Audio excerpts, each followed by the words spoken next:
అయితే ఆయన ఎవరిని స్వస్థపరుస్తాడంటే ప్రవర్తన, మంచి ప్రవర్తన కలిగినటువంటి వారి గురించి. ఇంకొక చోట ఏమని రాయబడి ఉందంటే, వారి ప్రవర్తన చూస్తే వాళ్ళ ప్రవర్తన అంట దేవునికి నచ్చలేదంట. చెడ్డ ఆలోచనలు, చెడ్డ క్రియలు, చెడ్డ తలంపులు, ఈ లోక సంబంధమైనటువంటి అజ్ఞాన సంబంధమైనటువంటి క్రియలతో సరైన ప్రవర్తన లేకుండా వాళ్ళు నా పాటలు పాడతారు, వాళ్ళు నా సన్నిధిలో ప్రార్థనలు చేస్తారు, వారు మొరపెడతారు, భక్తి చేస్తారు. కానీ ఇలా ప్రవర్తన సరి లేకుండా, దేవుని యందు భయభక్తులు లేకుండా ఉన్నటువంటి వాళ్ళ యొక్క ప్రవర్తన చూస్తారు. కానీ వాళ్ళ మీదకి శాపాన్ని పంపిస్తారు, తెగుళ్ళు వస్తాయి, అనేకమైనటువంటి ఇబ్బందులు వస్తాయి. ఈ ఇబ్బందులు, తెగుళ్ళు, సమస్యలు ఏమి రాకుండా ఉండాలంటే ప్రవర్తన సరి చేయబడాలి. ఎవరి ప్రవర్తన అయితే మంచిగా సరి చేయబడుతుందో వారి గురించి ఆయన మాట్లాడాడు. ఏమని మాట్లాడాడంటే, మీ ప్రవర్తన నేను చూశాను. అప్పుడు నువ్వేమనుకోవాలి?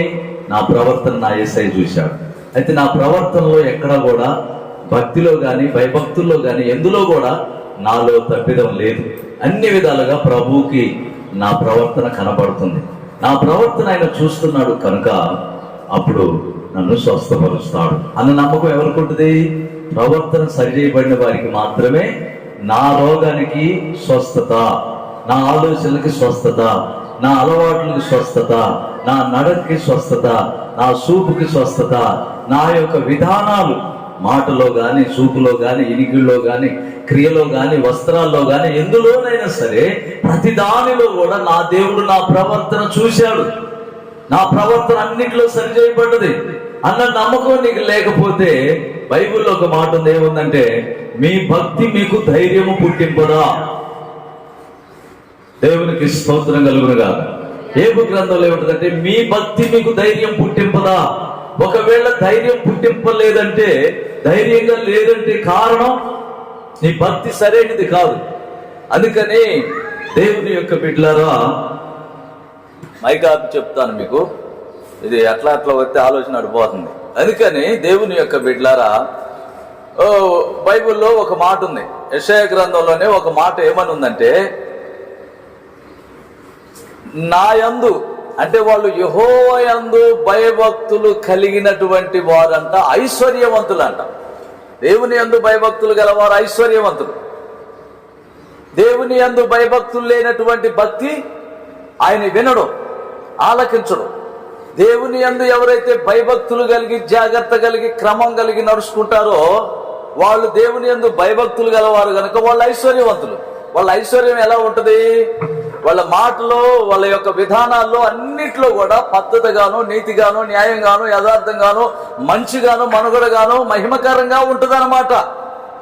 వాళ్ళ భక్తి అంత బాగుంటుంది, వాళ్ళ యొక్క విధానాలు అంత బాగుంటాయి. ఈ భక్తి లేనటువంటి భక్తిహీనులకి దేవుడు అంటే భయం ఉండదు, వాళ్ళకి భయభక్తులు ఉండవు. భయభక్తులు లేకపోవటం ఏంటిదో తెలుసా? దేవుని మాట వినకపోవటమే భయం లేదు.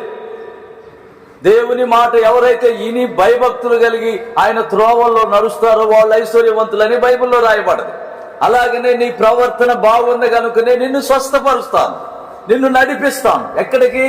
మంచి మార్గంలో, పవిత్రమైన మార్గంలో, పరిశుద్ధమైన మార్గంలో, నీతిగల మార్గంలో. అదే దేవుని యందు భయభక్తులు నీలో లేవనుకుని నువ్వు ఎటు నడుస్తావో నీకే తెలియదు. నీ ప్రవర్తన సరి లేకపోతే నీ నడక ఎట్లా ఉంటుంది? బాగుంటుందా? ప్రవర్తన సరిగా ఉంటేనే కదా నడక బాగుండేది. ఇప్పుడు ఒకప్పుడు నా ప్రవర్తన సరి చేయబడలేదు కనుక నేను ఎట్లా నడుస్తానో నాకే తెలియదు. ఏ తాగుబోతు కాడుకో, ఏ వ్యభిచారుల కాడుకో, ఏ దొంగల కాడుకో, రోడ్ల ఎమ్మడి కూర్చునే పనికి మాలిన వాళ్ళ కాడుకో, లేకపోతే అక్కడక్కడ సినిమాలు, సీరియల్ చూసి పనికి మాలిన చెత్త చెదారం ముచ్చట్లు చెప్పే వాళ్ళకి పోయి చెవి ఒక్కటం, తిక్కల ఆలోచనలు. నా నడక దేవుడు నడిపించట్లప్పుడు, నిన్ను నడిపేట్లా. నువ్వు అనుకుంటున్నావు నడుస్తున్నాను అనుకుంటున్నావు.